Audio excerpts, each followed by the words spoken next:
Hello नमस्कार everyone. आप सभी का वेलकम है नर्सिंग अड्डा 24/7 पे। मैं हूं अश्विनी कुमार। आज सभी के लिए आया हूं आरआरबी नर्सिंग सुपरिटेंडेंट की मास्टर स्ट्रेटजी डियर। तो सभी का वेलकम है।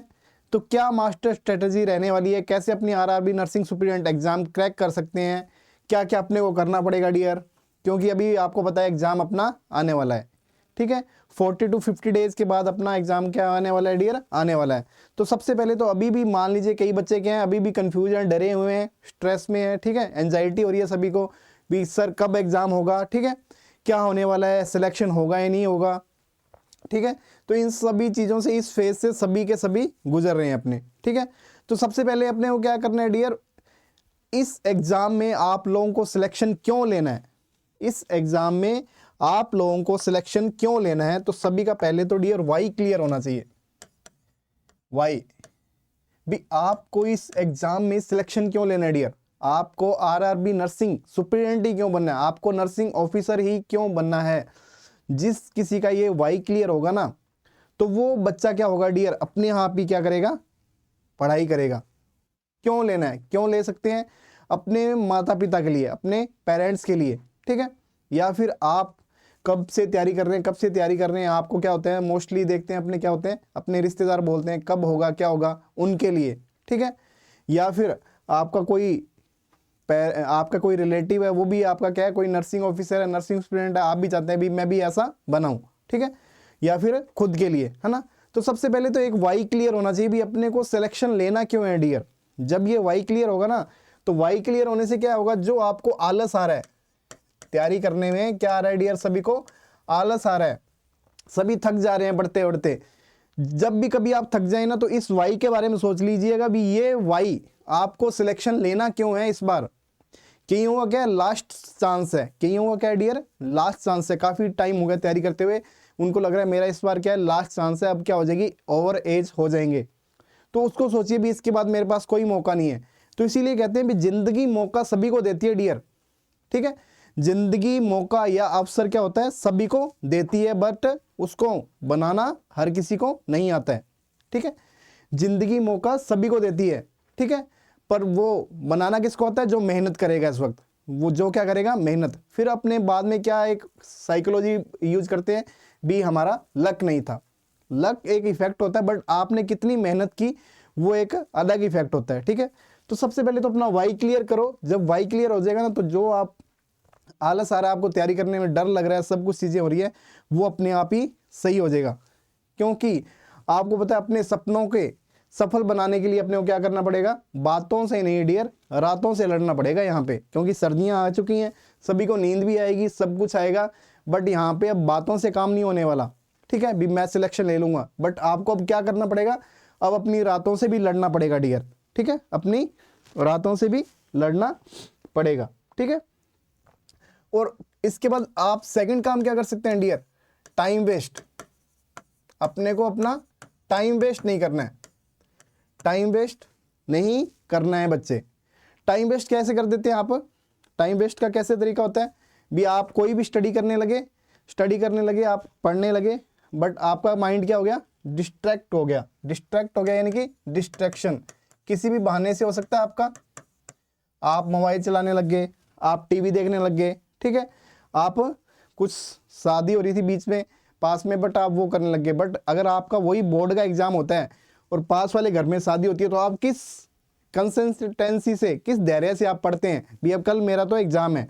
तो वही अपने जो 40 to 50 डेज अब एग्जाम की स्ट्रेटजी अभी अपने 50 डेज में कैसे स्टडी करनी है, वही ध्यान अभी अपने को यहाँ पे लगाना है डियर। ठीक है, तो अपने ध्यान को बताना है भी, अब मुझे ये जो इंस्टाग्राम जो आप चला रहे हो, जो फेसबुक आप चला रहे हो, जो यूट्यूब पे आप वीडियो देख रहे हो स्टडी के अलावा, उससे आपने खुद को पूछना है। डिस्ट्रैक्शन से बचने का सबसे बढ़िया तरीका क्या है, आपने खुद से पूछना है, खुद से पूछना है भी इससे आपको क्या फायदा हो रहा है, पूछना है भी आपको क्या फायदा हो रहा है इससे, आपको क्या फायदा है डियर, इससे कोई फायदा हो रहा है, उससे क्या बेनिफिट हो रहा है उस इंस्टाग्राम वीडियो को देखने के। अगर बेनिफिट हो रहा है तो देखिए, अगर आपको कोई बेनिफिट नहीं हो रहा, अगर आपके वो वाई में अड़चन पैदा नहीं कर रहा है, तो आप जरूर देखिए। बट अगर कुछ बेनिफिट नहीं हो रही है, तो डियर अपने को अपना जो टाइम वेस्ट है उससे बचना है, टाइम वेस्ट बिल्कुल भी नहीं करना है अभी, है ना। क्योंकि अभी एक जो एग्ज़ाम है इसमें अपने को पूरी जोर से, पूरे तौर से, पूरे साल जितनी मेहनत नहीं की, अपने जितनी पूरे साल में मेहनत की है उतनी मेहनत अपने को इन 40 to 50 डेज में करनी है डियर। अब जितनी पूरे साल मेहनत की है, सोच लीजिए आपने पूरे एक साल में जितनी मेहनत की है उतनी मेहनत अब अपने को 40 to 15 डेज में करनी है। तो इस मेहनत को करने के लिए अपने को नेक्स्ट क्या करना पड़ेगा डियर? नेक्स्ट आप कैसे कर सकते हो इस मेहनत को करने के लिए? आपको क्या करना पड़ेगा? कंसिस्टेंसी, आपने को कंसिस्टेंसी देनी होगी, रेगुलर। कंसिस्टेंसी का मतलब रेगुलर। जितना आपने स्टडी का बनाया अभी अपने को 15 डेज में, अपने आपको पता है कितने सब्जेक्ट हैं, मोस्टली 10 से 12 नर्सिंग के सब्जेक्ट है अपने, ठीक है, और एक नॉन नर्सिंग का सब्जेक्ट है, ठीक है।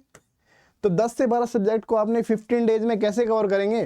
तो यानी कि 10 सब्जेक्ट भी माने तो 15 डेज भी माने तो एक सब्जेक्ट को डियर 5 डेज आ रहे हैं। सोच लीजिए कितने आ रहे हैं? 5 डेज ओनली। और उन 5 डेज में आपको एक सब्जेक्ट कवर करना है। बट यहाँ पे अपने क्या कर सकते हैं dear? Consistency and smart work. क्या कर सकते हैं?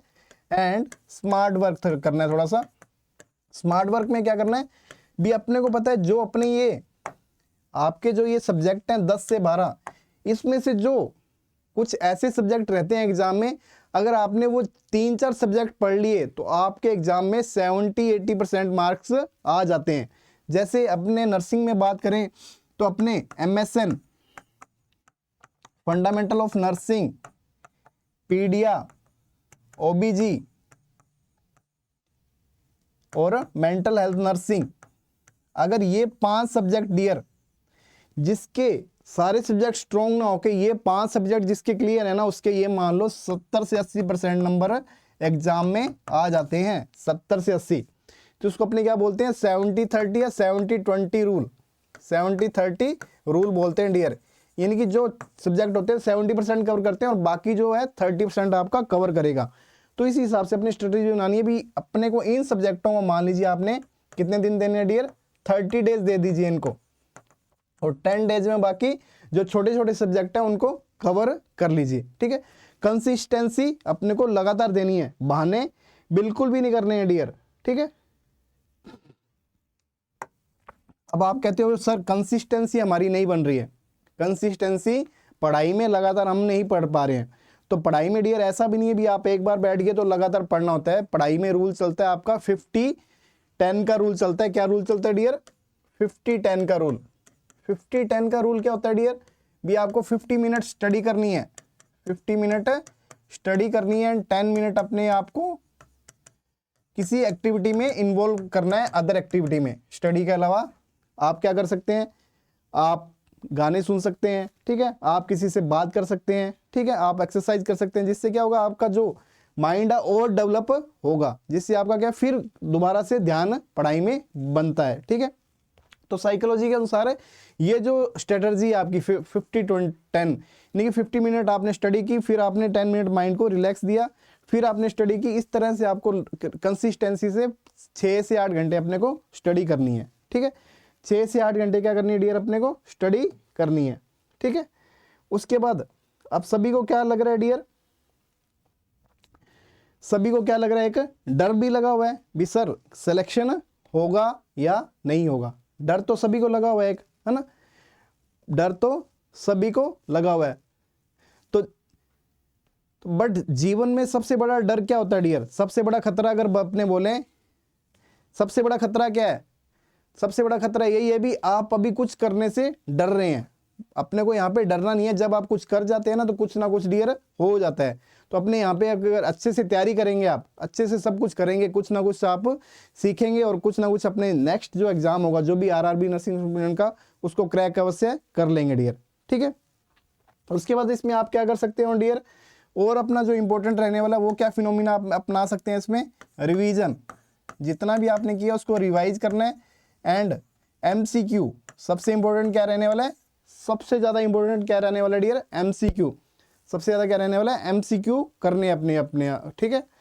तो इसलिए मैं बार बार कह रहा हूँ, तो अपने को अभी अगर अपने आप को सफल बनाना है, अपने RRB नर्सिंग स्टूडेंट बनना है, तो आपको क्या करना पड़ेगा डियर? रातों से लड़ना पड़ेगा, रातों से लड़ना पड़ेगा डियर, ठीक है।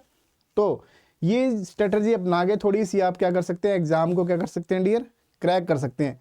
तो सभी ने अब बताना है, सभी को देखो डर सभी को लगा हुआ है, एंजाइटी सभी को है, बट अभी क्या अपना वाई क्लियर कर लीजिए और सभी ने कमेंट में बताना है भाई sir yes I will do it, I can do it, I can do it, ठीक है, मैं इसे कर सकता हूँ, ठीक है।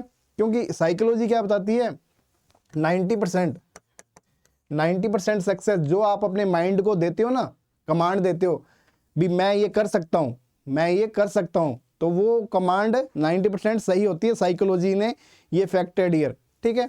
तो अपने को क्या कमांड देनी है, yes I can do it, किसके लिए, मेरे लिए, मेरे मम्मी पापा के लिए, ठीक है, जो आपको बोलते हैं कब से तैयारी कर रहा है क्या, उन लोगों के लिए, ठीक है, उन लोगों को बताने के लिए यस मैं भी ये बन सकता हूँ, जो मेरा सपना है वो मैं कर सकता हूँ डियर, ठीक है। उसके बाद इसके लिए अपने आप क्या लेके आए, अब नर्सिंग अड्डा 24/7 आप लोगों के लिए एक क्रिसमस के लिए सेल भी लेके आए आपके लिए, क्रिसमस के लिए, क्योंकि 40 to 15 डेज रहने वाले हैं।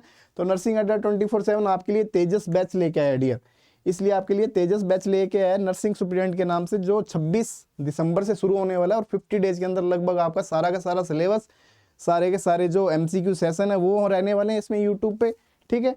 तो इसको लेने के लिए आपके साथ में साथ ये जो बैच है आपका ट्रिपल ईयर वैलिडिटी का रहने वाला है, ठीक है। इसको आप अड्डा 24/7 ऐप पे जाके परचेज कर सकते हैं और Y965 कूपन कोड लगा के इसको आप परचेज भी कर सकते हैं डियर। और दिए गए नंबर है जो 9958776247, इस पे भी जाके आप क्या कर सकते हैं, अपनी एडमिशन रिलेटेड क्वेरीज कर सकते हैं, ठीक है। तो इसलिए मैं लास्ट में यही कहना चाहूंगा डियर सभी, ठीक है, पंखों को अपने अब खोलना होगा, सभी को पंखों को खोलना होगा, क्योंकि जब पंख खुलेंगे ना, जमाना सिर्फ आपकी उड़ान देखता है, जमाना क्या देखेगा डियर, उड़ान देखता है, ठीक है। तो मैं लास्ट में यही कहना चाहूंगा, ठीक है, लास्ट में यही कहना चाहूंगा, यही अपनी बात खत्म करूंगा, ठीक है। सभी के सभी अब अगर आपको ये वीडियो अच्छी लगी हो तो लाइक कर दीजिएगा, कमेंट करके बहुत जरूर बताइएगा sir I can do it, ठीक है, ताकि क्योंकि आपका सिलेक्शन होगा तो मेरा भी साथ में सिलेक्शन होगा आप सभी के साथ, ठीक है, मुझे भी खुशी मिलेगी डियर, ठीक है। आप लोगों के लिए इतनी मेहनत की जा रही है। अब जो आने वाले अपना यूट्यूब सेशन भी है ना, उसको भी आपने जरूर देखना है, क्योंकि उसमें जो एग्जाम बेस्ड क्वेश्चन रहने वाले हैं, ठीक है, आपके MCQ वैसे ही रहने वाले हैं जैसे एग्जाम में आने वाले हैं, और प्रॉपर अब अपने जो MCQ आने वाले हैं वो एक टॉपिक वाइज मैंने सोचा MCQ अब लेके आने वाले हैं अपने, ठीक है। तो जिससे आपको भी ईजी रहेगा, ठीक है, एग्जाम में भी ईजी रहेगा, तो अपने 40 to 50 डेज में इसको अपने क्रैक कर देंगे। तो डेली शाम को जो मेरी यूट्यूब क्लास होती है 7 बजे, उसमें जुड़ना मत भूलिएगा, ठीक है। तो आज का सेशन में यही अब मैं आपको कहना चाहूँगा डियर सभी का, अब थैंक यू, ठीक है, ओके।